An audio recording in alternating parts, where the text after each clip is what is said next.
दुपारचे 4 वाजले होते. मी न्यूजपेपरमध्ये शब्दकोड भरत होतो. तेव्हा अचानक दाराची बेल वाजली. मी दार उघडून समोर पाहिले तर एक सुंदर बाई माझ्यासमोर उभी होती. तिच्या केसात गजरा होता. ब्लॅक कलरच्या साडीत तिची सुंदरता अधिकच खिलून दिसत होती. शरीराने भरभक्कम आणि गोरा रंग, त्यामुळे डोळ्यात बसावी अशी तिची पर्सनॅलिटी होती. तिचे वय साधारणतः 28-29 वर्ष इतका असावे. तेव्हा मी त्यांना विचारले, "कोण हवं काकू तुम्हाला?" तेव्हा समोरून मला मराठीत नाहीतर हिंदीत आवाज आला, "बेटा, मुझे आपका जो खाली पड़ा घर और हॉल वो किराए से चाहिए." मैंने इस कॉलोनी में पूछा तो उन्होंने आपका नाम बताया कि यह घर आपका है। मगर आंटी, वो तो हमारा सामान रखने का गोडाउन है। उसके बगल में ही हमारी किराना दुकान है। जो माल हमारे यहाँ आता है हम उसको पहले गोडाउन में रखते हैं। ऊपर वाला घर आपको मिल जाएगा आंटी, मगर नीचे वाला गोडाउन मुझे पिताजी से पूछना पडेगा. तेव्हा त्या आंटीला मी घरात बोलावले आणि आई वडिलांना आवाज देऊन त्या आंटीचे म्हणणे सांगितले. तेव्हा वडिलांनीही त्या आंटीला गोडाऊन भाड्याने देण्यासाठी नाही सांगितले. पण त्या आंटीचा आग्रह एवढा झाला होता, त्यांना काही करून ती जागा हवी होती. तेव्हा त्या वडिलांना म्हणाल्या, क्योंकि इस कॉलोनी में अगल बगल में कोई ट्यूशन नहीं लेता, इसलिए आप आधे जगह में पार्टीशन कर लीजिए और आधा हिस्सा मुझे दे दीजिए. मैं पास वाले ही सीबीएसई स्कूल में टीचर हूँ. मुझे रहने के लिए और ट्यूशन के लिए जगह चाहिए. आप अपना किराया बताइए ताकि सामान लाने में मुझे आसानी होगी. तेवढ्यात वडिलांनाही तो प्लॅन आंटीने सांगितलेला छान वाटला की अर्ध्या जागेत आपण पार्टिशन करून आपला सामान ॲडजस्ट करू शकतो. म्हणून वडिलांनी घरात व खाली ट्यूशन घेण्यासाठी जागेचे भाडं 10,000 रुपये सांगितले. त्यावर त्या लागलीच तयार झाल्या. वडिलांनी मला त्या आंटीला घर दाखवण्यासाठी सांगितले.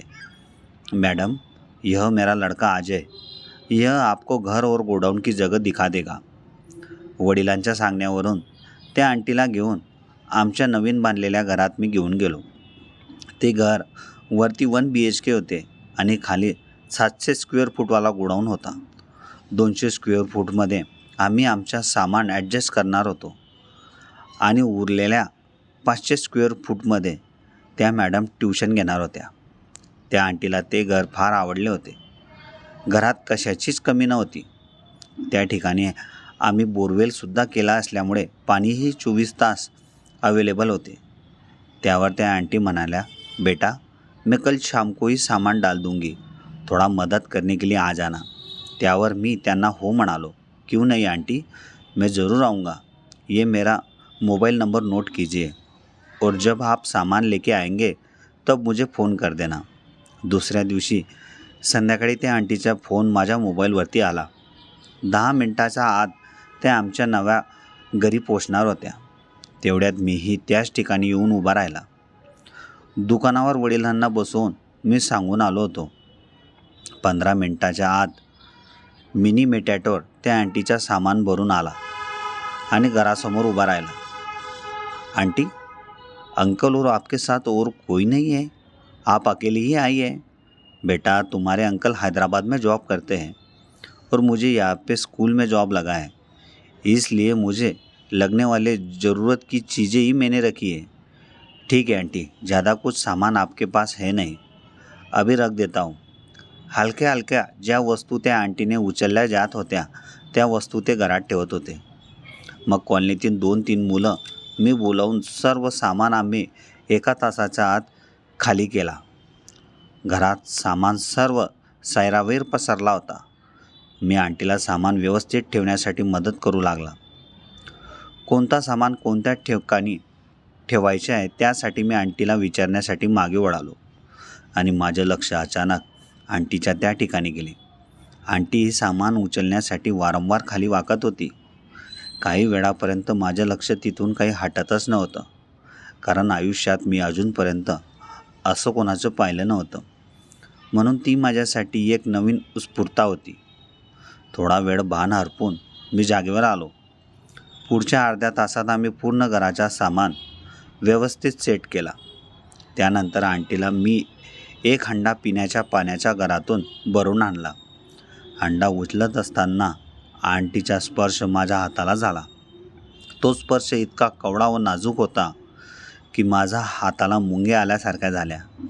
त्यानंतर मी आंटीला सांगून जाऊ लागलो तेव्हा आंटी मला म्हणाली, अरे पानी पी के तो जाओ, इतना मेहनत किया है, पसीना भी काफ़ी आया है तुमको.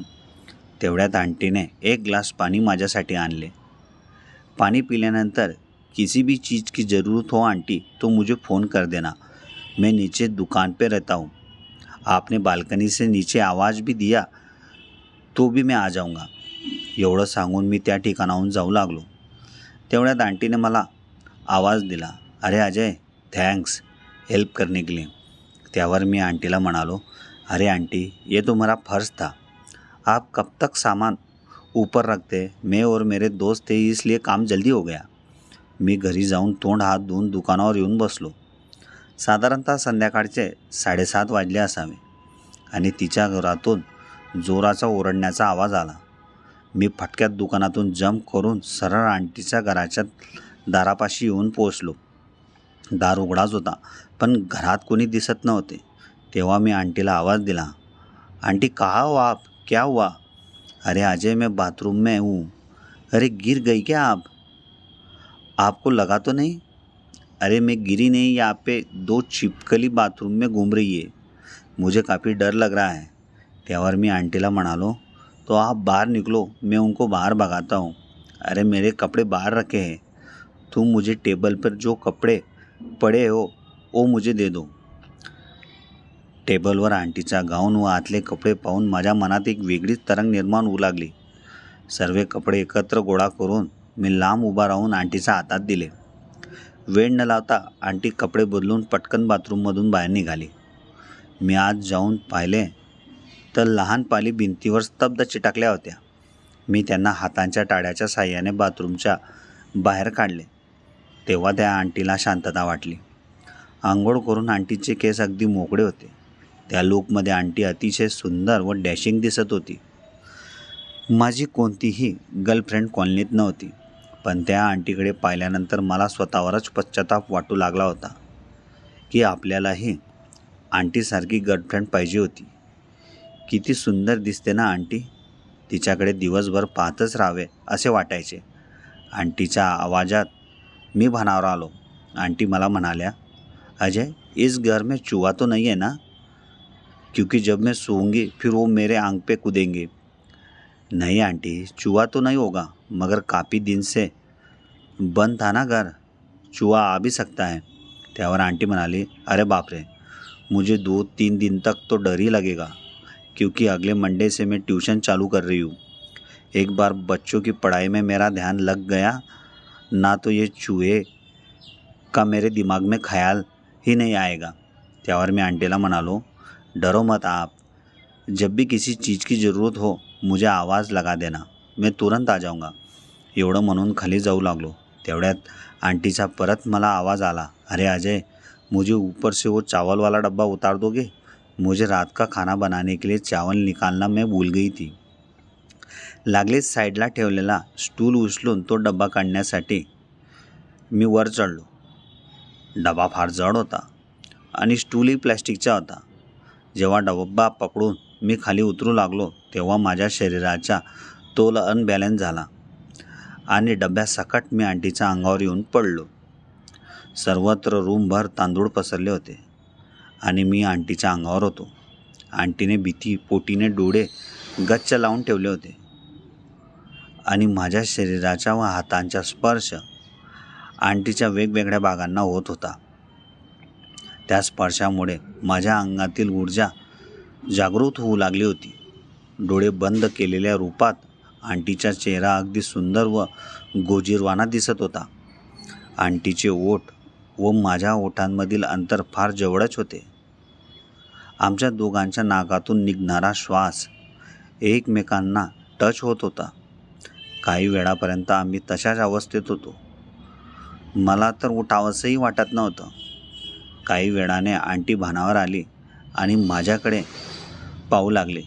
त्यानंतर मीही लागलीच त्या ठिकाणाहून उठलो आणि आंटीची माफी मागू लागलो.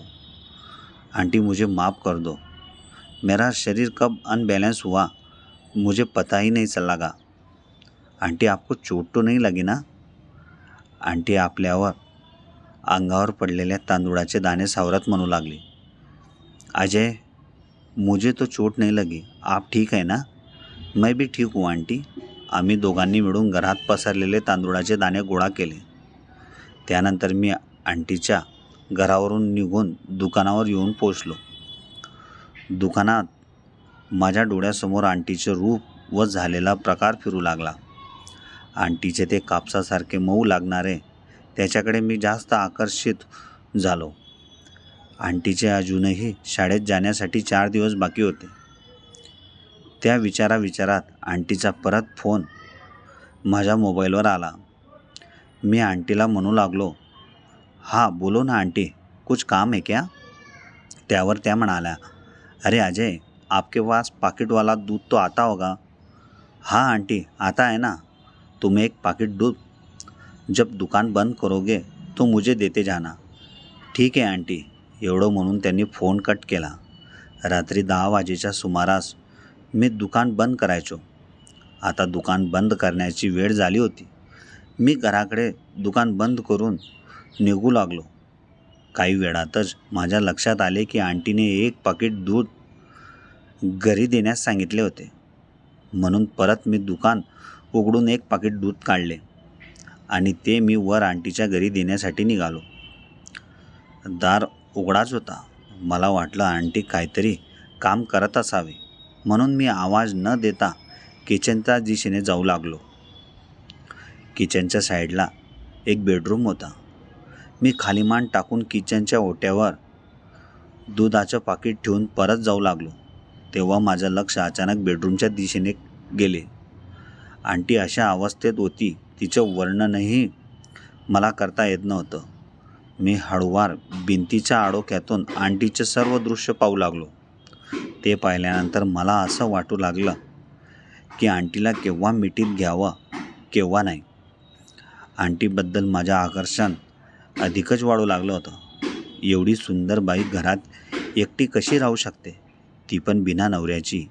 या विचारात मी पुढच्या हॉलमध्ये जाऊन आंटीला आवाज दिला, आंटी, वो दूध किचन ओटे पर रख दिया है, आप देख लेना. तेवढ्यात आंटी, ठीक आहे अजय, मैं देख लूँगी. एवढं सांगून मी त्या ठिकाणाहून निघून घरी गेलो. त्यानंतर आंटी स्वतःशीच विचार करू लागली, अजयने आपल्याला अशा अवस्थेत पाहिले तर नाही, पण पाहिले असते तर त्याने आवाज दिला नसता, म्हणून ती थोडी नर्वस झाली. रात्री 11:30च्या सुमारास आंटीच्या परत माझ्या मोबाईलवर फोन आला. तेव्हा मी फोनमध्ये यूट्यूबवर व्हिडिओ पाहत होतो. फोन उचलून मी आंटीला म्हणालो, बोलो आंटी, कुछ काम है क्या? अजय, मुझे काफ़ी डर लग रहा है अकेले में. आप कुछ देर के लिए मेरे यहाँ आ सकते हैं क्या?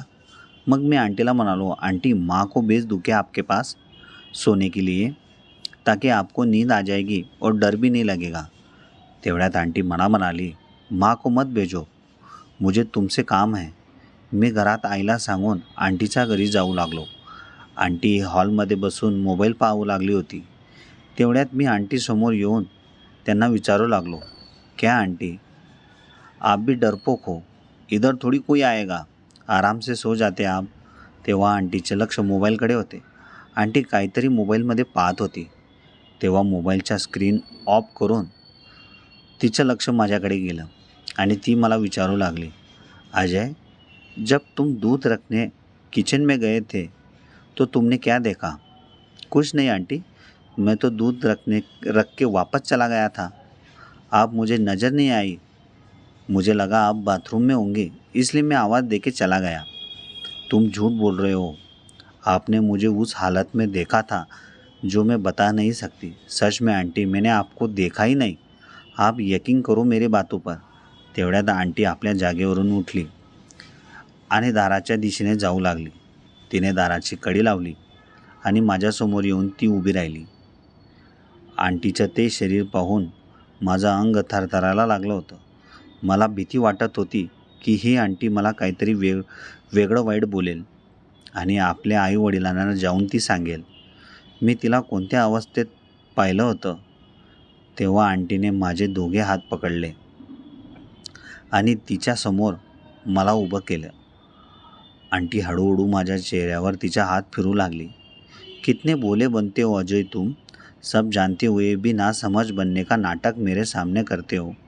अगर मैंने यह बात तुम्हारे घर वालों को बताई तो तुम्हारा क्या हाल होगा. तेव्हा मी वारंवार आंटीची माफ़ी मागू लागलो. गलती हो गई आंटी. आइंदा ऐसी हरकती मेरे से नहीं होगी. त्यावरती आंटी मला म्हणाली, मैं जैसी कहती हूँ वैसे करना, तभी मैं चुप रहूँगी.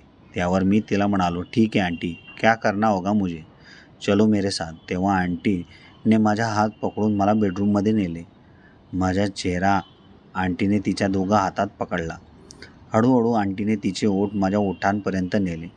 माझ्या मनात वेगळीच तरंग उडू लागली होती तिच्या त्या कृत्यामुळे. आंटी जेव्हा तिचे ओठ माझ्या ओठांवर ठेवू लागली होती तेव्हा मी डोळे बंद करून आनंद घेत होतो. आता माझ्या मनातलंही कंट्रोल हळूहळू सुटलं होतं. अशी संधी मलाही सोडायची नव्हती. म्हणून मी आंटीला लागलीच मिठीत घेतले आणि माझे ओठ आंटीच्या ओठांचे रस चाखण्यासाठी सज्ज झाले. आम्ही दोघांनी तब्बल 15-20 मिनिटापर्यंत एकमेकांच्या ओठांचा आनंद घेतला. त्यानंतर हळूहळू कपडे बाजूला ठेवून घामाने ओले चिंब होऊन एकमेकांच्या मिठीत घट्ट सामावून गेलो. आंटीला माझी ओढ पहिल्या दिवसापासूनच लागली होती. जोपर्यंत तिची शाळा उघडत नाही तोपर्यंत काही ना काही कारणासाठी मी आंटीच्या घरी जाऊन तिची मजा घ्यायचो. रोज रात्री मित्रांच्या भेटीच्या नावाने मी आंटीसोबत 1 वाजेपर्यंत तिच्या मिठीत राहायचो. आंटीचे आकर्षण मला पहिल्या दिवसापासूनच लागलं होतं. पण तिच्या शरीराची जी सुंदरता मी जेवढून पाहिली होती ती विसरण्यासारखी नव्हती. आंटी व मी तब्बल 2 वर्षापर्यंत आम्ही एकमेकांची मजा घेत राहिलो. आंटी मला कधी न विसरणार होती, कारण नवरा नसताना तिच्या गरजा मी पूर्ण केल्या होत्या. 2 वर्षानंतर आंटी आपल्या गावाला परत गेली. तिची आठवण माझ्या हृदयात सदैव साठवून ठेवण्यासारखी होती. मी परत तशीच एखादी आंटी भाडेकरू म्हणून यावी याच्यात उत्कंठेमध्ये आजही आहे. पण अशी आंटी आणि असे दिवस काढण्यासाठी नशिबाचीही साथ असावी लागते.